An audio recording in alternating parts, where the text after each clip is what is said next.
All right. Well, here we are back again at Animal Training Development Center, and today we have with us Callie, and Callie is here for our Alpha program, and this is day 4 of her 10-day daycare training portion of the program. So we're just getting this video together to kind of give an update as to what we've been doing and give a little bit of homework to the owners back at home, and look forward to seeing them back for a private lesson where we could put the leash in their hands and kind of coach them through for themselves. So we find Callie to be a very trainable dog. She has a very supportive side to her, but she also has a bit of a dominant side to her as well. So I would rate her as a high dominant with the underscore supportive dogality type, at least at this stage in her training. Oftentimes they can flip, and we may very well see before the program is over her become a high supportive with the underside of dominant dogality type, which is a bit different. So with that high dominant underscore supportive dogality type, we'll see that a dog oftentimes will take initiative. Sometimes that's a good thing, sometimes that's a bad thing. They can be a little bit strong-willed, and again, that can be a good thing or a bad thing. No. Down. Good. And so what you do find with the dominant dog is once you get them thinking the way you want them to think, they're as stubborn about thinking your way as they used to be thinking their way. So we're just going to take you through the steps that we've been working on to help her out with all this. The first one we always teach is what we call the unspoken command, and that simply means that as I walk around the room, before I reach the end of the leash, she should get up and start to follow me. The unspoken command is just one rule. A dog should learn never get to the end of the leash at any time for any reason. And right there, she was getting near the end, so I proactively tug back in the opposite direction she's going. So if she's going ahead, I pull back toward me. If she's going to the right, I pull to the left. She's going left, I pull to the right. And if she's behind me, I pull forward. So the idea being, I want to keep her with me as kind of her central focus, although she only has to do that. She just keeps some slack in the leash. She can be ahead, behind, right, left, sniff the ground, enjoy her walk, look around. All those good things are fine things for the unspoken command. So here again, I'm just going to wander around. Right before I reached the end, I gave that little proactive tug toward me, and she fell right in line for me. Very good stuff. When I stop, there, she stopped before she got near the end of the leash. I go this way, there you go. Good, Callie. And we recommend that you start off at home, just inside the home, really, with this unspoken command. So the first part of your homework is just going to go ahead and put that leash right on her collar like she always comes in. You've got the right collar for her training. We talk about this to you. It's a nice training collar for her and her dogality type. It matches her perfectly. And so have her connected to that, and then just do like I did. Just stand around for a little while, and then just decide, you know what, maybe I'm going to go to the kitchen and get something out of the refrigerator to drink, or maybe I'm going to go back to the living room and sit down and watch TV for a little bit. It's called the umbilical cord method of training, and it's a very subtle but powerful way to start to make yourself known to your dog in a way that she can understand. Really black and white, just like she's colored. She'll start to see that she is the follower and you are gently starting to become the leader in her world. Again, I'll just walk away. Right there, caught her not getting up. Without even breaking stride, I'm just going to go ahead and give that proactive tug, and that's what a leader does. We're not going to stop. If they're not with us, we keep going, and if she keeps going when I stop, then I proactively tug like that. And this is where you can even see now that dominant spirit that she has, kind of butting a little bit of heads with me on this whole concept of her having to keep an eye on me instead of me having to keep an eye on her. But that's okay. That's what dominant dogs do. And like I said, once they get really well trained, they can become as strong-willed about doing it your way as they used to be doing it their own. And they make awesome dogs. In fact, I always try to find dominant dogality types to become my own pets for myself. I just really do enjoy a lot of the pro attributes that they have. Those being they're courageous, they're good defenders of your property, they're very loyal. I like all those things about a dog, and Callie is no exception to those types of traits. So one more time, walking away. There she comes. Good. and stopping, and she's stopping, walking back, and stopping, and she stopped just in time. So on a 6-foot leash like I have, and I think yours is a 6-foot leash that you're bringing her on as well, you give her about 5.5 feet of that leash to do what she wants, and then right before she reaches that last 6 inches, like right there, we're going to proactively tug in the opposite direction that she needs to go. Start off your whole practice with her that way. I would spend 20 minutes just doing that, you know, wandering around your own house. And I think inside the house is better than outside the house in the beginning, because we always say distractions are to dog training as weights are to weightlifting.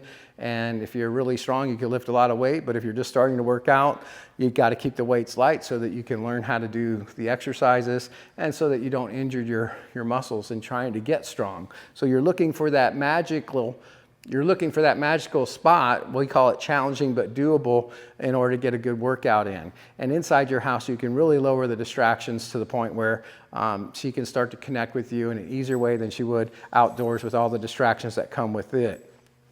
The next thing we teach is a simple command we call sit. Callie, sit. Good girl.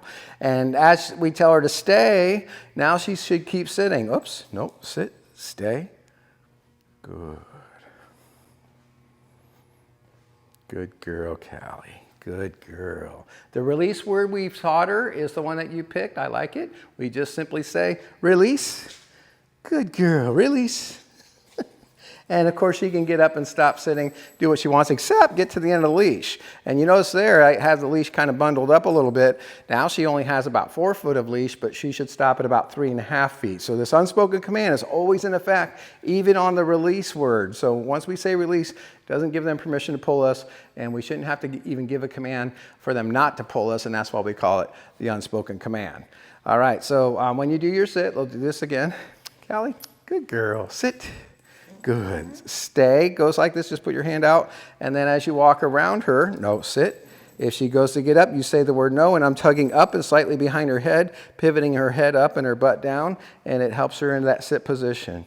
Good girl. We'd like to have you practice circles both clockwise and counterclockwise. Good girl. And then give a release word. Release. Good. That was a good one. One more time with that, and I'm going to add a little weight to our bar and show you how that works. So she held that sit really well as I walked those circles around her both directions. So the next thing I'm going to see is, can she hold the sit as I bounce a ball in front of her? And I know she likes to play, and that's fine, except when you're in the sit command, right? Callie, sit. As I bounce the ball now, she should keep sitting. Nope, sit. Stay. Good girl. What a good dog. Good, and now watch, release. Good girl, yay. So I'm not telling her she can't have the ball. I'm only telling her she can't have the ball if she's in the sit command or any other command for that matter. But once she's done it, we go ahead and give that release word and throw the ball at the same time and she can have it. Same idea, release, when we do treats. So I've got a couple of treats here. Good girl, come on. Callie, sit. Now stay. When I drop these treats, now she needs to keep sitting. Now I'm ready if she goes to get up. You want to keep yourself in what we call the 2 R's. That's relaxed but ready. I don't want to hold her in place and be too ready. And I don't want to be so relaxed that I'm not ready to stop her if she goes to get up. So this is about perfect for me as I drop this treat.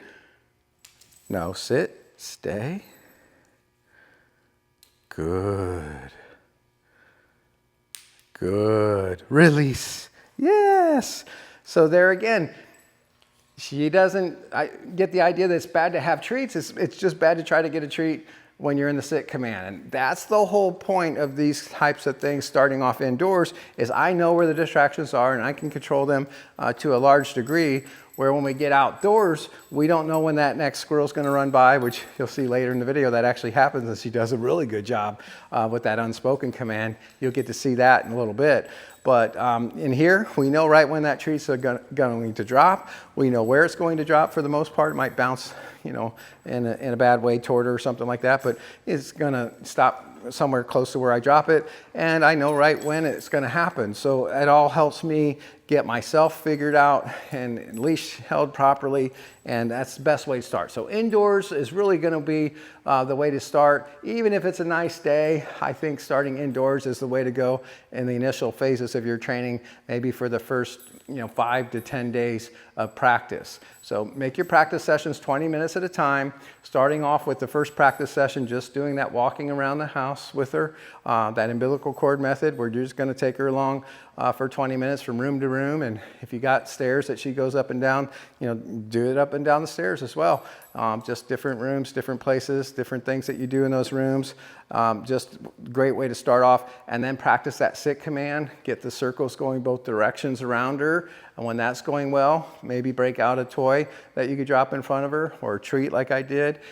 Sometimes it's helpful to have a second person, so one person can hold the leash and make sure the dog holds their command while the other person drops a treat or bounces the ball. It took me a while to get good at doing both. And so if you got an extra person that can help you, that might make it a lot easier. The next thing I'm going to show you, Callie, come here, good girl. Callie, sit. Let's do it this way. Sit. Good girl. Is the heel command. We're training her on the left. And so what we're looking for is a position in relationship to your body. And so when they heel on the left, we're looking for her paws and your feet to be parallel with each other, close enough that you can reach over and touch her, but not so close that she restricts your motion if you try to turn left into her. And this is the right position for the heel on the left side. No, sit. When I give the command heel, I always want to lead with my inside foot. So as I lead with that inside foot, I'm saying heel, and now she should stay in that position in relationship to my body. No, heel. Every step of the way. This is the most strict command that we teach, and it really requires for your dog to stay focused on you every step of the way. Good girl. No, heel. They're not allowed to look away or sniff the ground or be too far ahead or too far behind, or crowd you to the right or be too far to the left. No, heel. This is really designed for dangerous times or high distraction level times where you really need her to be close to you to stay safe. Good. And when you stop, yes, we should get that nice automatic sit. That was very good. If I say stay and lead with my outside foot, she should stay put as I walk my circles around her. Good. Back to the heel position, this time leading with the inside foot and heel. Good. Heel. If she gets out of position at all, you're saying the word NO, and then you're kind of helping her by tugging her, getting her in the place that she needs to be with the leash, and then repeating the command she's supposed to do, which is heel. Good girl. Good. Good dog. One more time. This time I'm going to try a figure 8 pattern between these two cones. Heel. No, heel. I like figure 8 patterns because it allows for you to practice both left turns and right turns. So you can use 2 chairs, kitchen chairs. You can put 2 books on the floor. Just any 2 points of reference to allow you to practice some figure 8 patterns. Good. This will get you both comfortable with both left and right turns, all getting us prepared to where we can go outside and enjoy nice weather days like this. No, heel. But starting indoors allows us, again, to control those distractions. Good girl. Release. Good dog. So that's kind of how the heel looks. It starts with a sit. You line yourself up in the heel position, get yourself comfortable. I like to put the leash in my right hand when they heel on the left, and just kind of put the leash inside over my thumb again. Sit. Make sure I get myself squared up with her. And now this is looking really good. And then I have that mental picture as I lead with my inside foot and say heel. Heel. I'm just looking for her to maintain that exact position and focus on me. There we go. Oh, heel. Good. And when I stop, she should sit automatically. If not, good girl. I would have just said no sit and made a correction up and behind her head to pivot her into that sit position. She's been trying to show you this next thing, which we also have taught her, but she's not supposed to do it till I tell her. So down, There you go. That's the last thing we taught her. Actually, we've been working pretty hard on that, so that's probably why she keeps trying to hurry up and do it. The down is a lot more comfortable for them to do for long periods of time. I really love that about the down position. It's the only command I know that you can give a dog and they can fall asleep and hours later wake up still doing. So there's that, and it's a good thing to have in anybody's toolkit. I'm not going to have you focus on that one in this video though. So we have taught it, and that's going to be added to your second video for homework. I'm not going to put that homework in front of you yet. So I'd like to do the private lesson with you, go over the walking, the sitting, and the heeling, and we'll save the down, the come, and the place, and the kennel, and the hup command, and the barking stuff we've been working on too. I'm going to show you some stuff we've been doing on that when you come for your private lesson. But for just starting off with this video, I'll just enjoy watching it and practicing these things indoors. You'll see where we went to the park this morning, and she did a really good job outdoors, even when a squirrel ran by. But again, it's going to take you some time to get comfortable with the techniques. So I probably wouldn't recommend going outdoors until after we've had a private lesson and seeing how you do with that before you try it outdoors. As always, if you have any questions, don't hesitate to reach out to me by call or text or email, whatever you like, and I'm happy to answer any questions you have between now and the time we get to see you for your first private lesson. Looking forward to that. You get 4 of those all together, and this will be the first of the 4, and then we'll start giving you a little bit of homework to do, and before you know it, you guys are going to be really enjoying a great dog. So good job, Callie, and good job for you guys at home. I hope that you continue to practice and enjoy your training, and as always, we wish you happy training. Release. Good girl.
Think, Callie?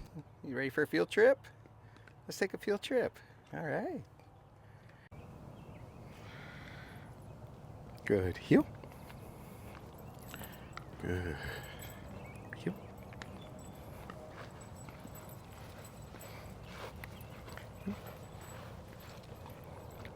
Sit. Good girl. No, sit.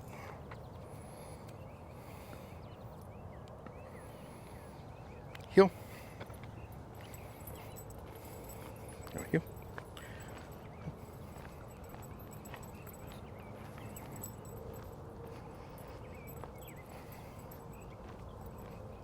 Good girl. Good. Good girl.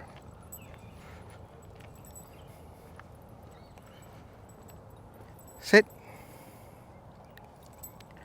Sit. Sit. Good. Release. All right. Good girl. So now we're in that unspoken command. Basically just has one rule.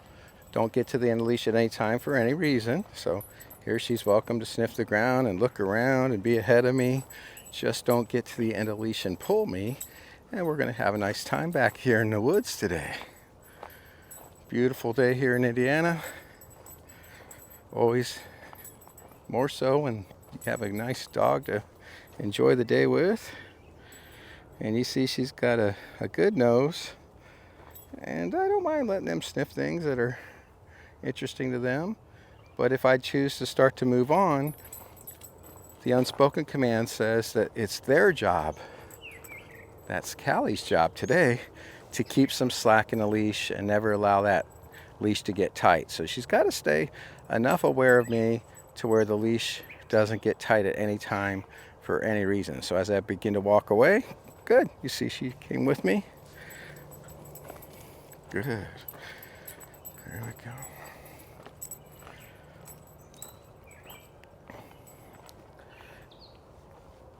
And like with any good relationship, there's give and take. In this case, I allowed her to stop and sniff, and I stopped with her. So, you know, we work things out.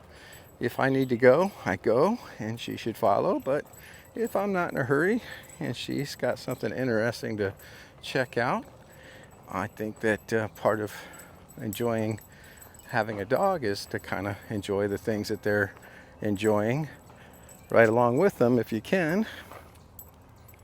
There, girl. Good. Right there, I caught her getting near the end, so I just gave a proactive tug back toward me, and that's all that you do.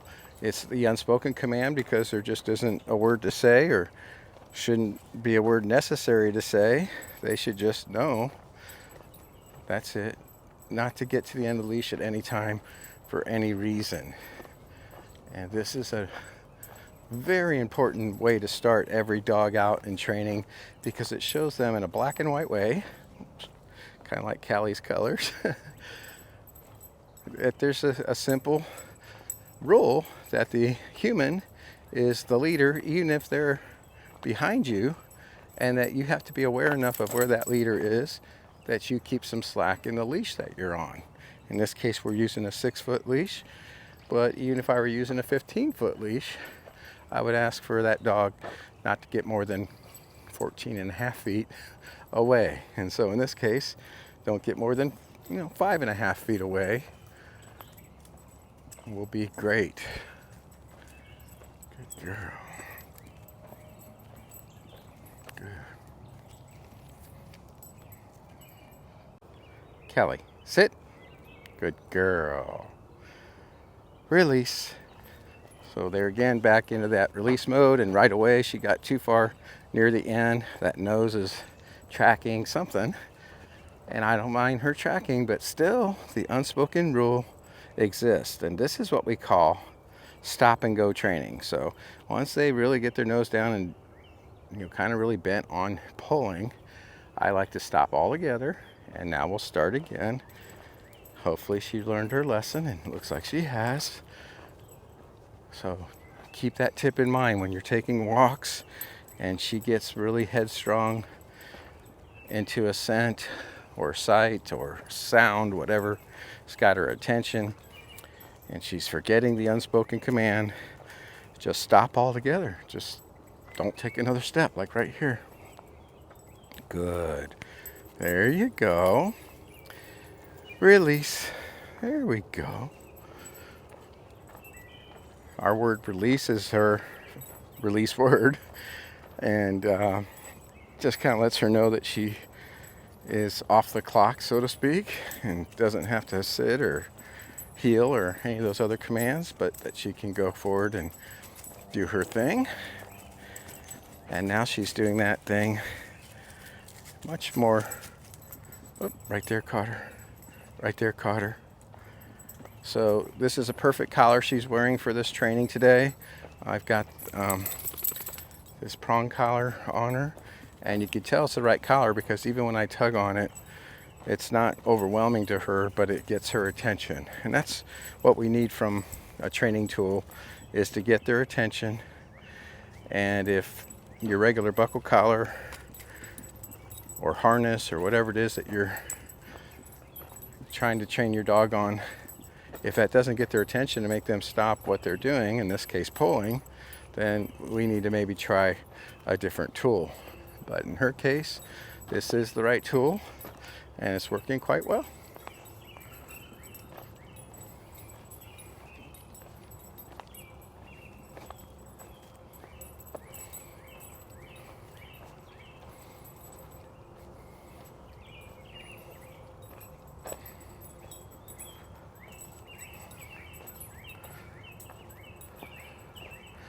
Once in a while, it's good to just throw out one of your other command words, see how she's doing with that.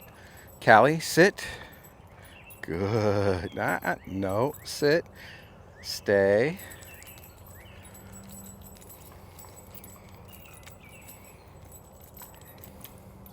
No, sit.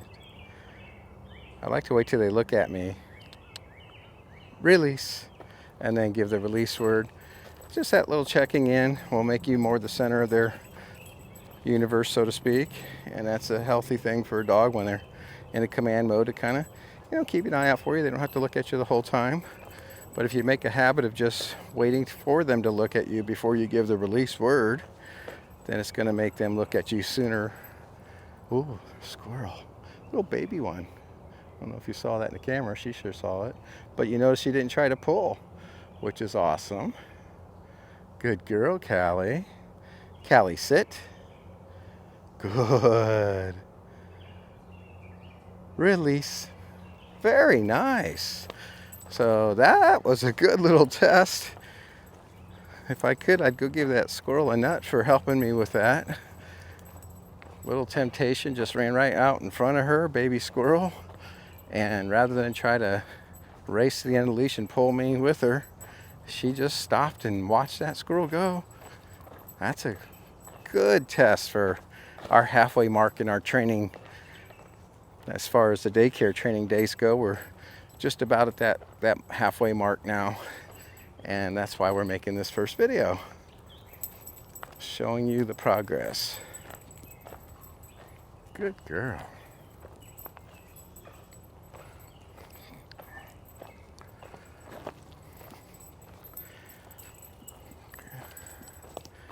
All I'm doing is making sure she's doing her job by proactively tugging back right there, right before she reaches the end of the leash, making sure that she knows that that unspoken command is still in effect.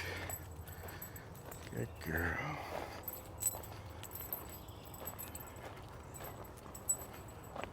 Good.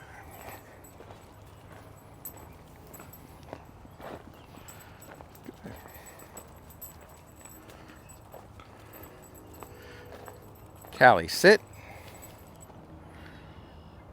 No, sit.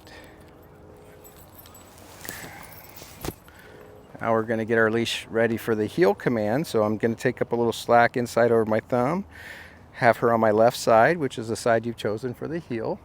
And today we have a pickleball court and a person walking. They may be going to the court, but plenty of distraction over here. Bunch of pickleball players and a big bunch of grass to get through to get to the sidewalk.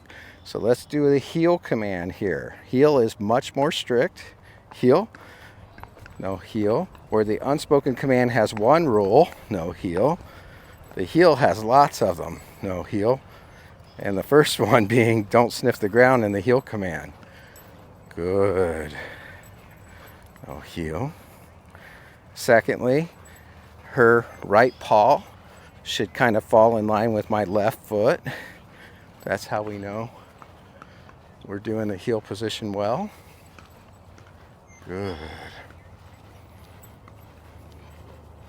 Good. Callie, sit. Good. We're going to let these distractions go by us here. We've got some fast walkers here. Nope, sit. And we're just going to let her hold the sit as they walk by.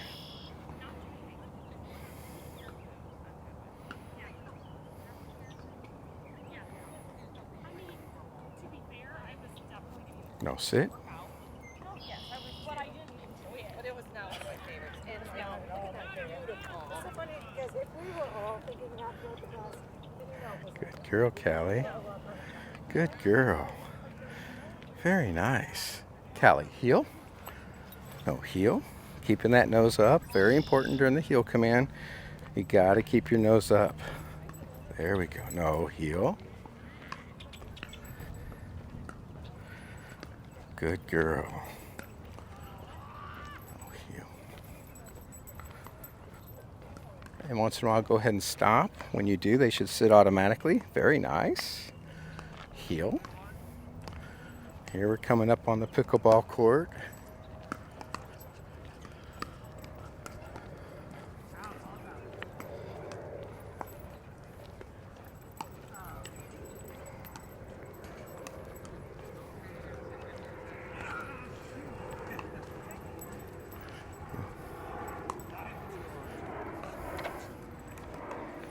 No, heel. Heel. No, heel. Good girl. There you go. No, heel. Lot of distraction. No, heel. Go ahead and stop here. Sit. Let her watch a little bit. We're just gonna, nope, sit. Let her kind of acclimate to it. And that's the way I like to desensitize a dog, through heavy distractions. If I can get them just to sit and watch it for a while without reacting. Oops, nope, sit. Good. There we go. Good girl. Heel. There we go.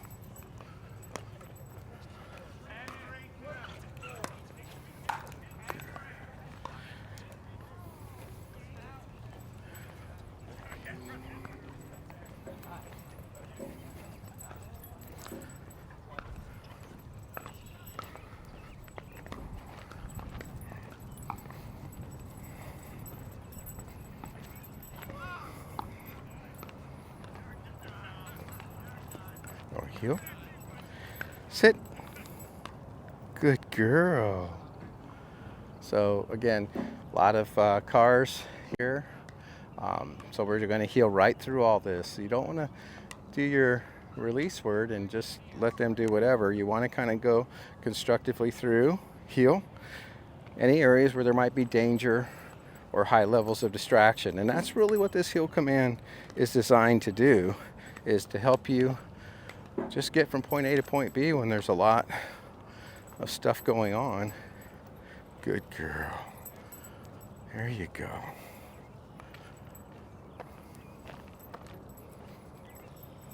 Very nice. Oh, heel.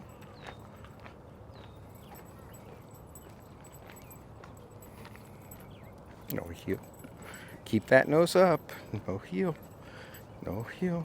Very important. Once their nose goes down, their focus is not even close to be on you, at least when it comes to the heel level focus. The heel is the most focused command that we train a dog to do. No heel.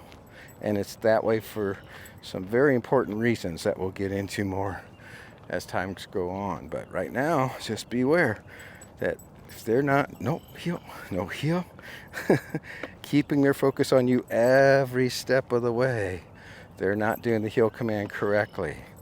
And this is a moderate level of distraction. Imagine how much more challenging it would be if cars were moving and people were walking near us with other dogs and all that. Sit. Good girl. No, sit.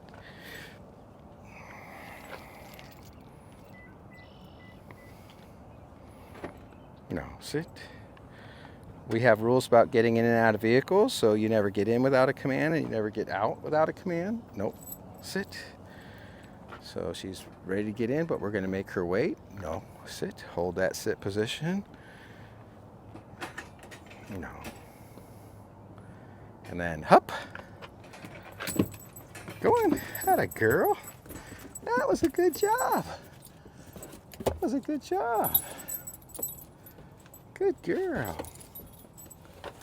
Good girl. Good job, Callie. There you go. All right. Yeah.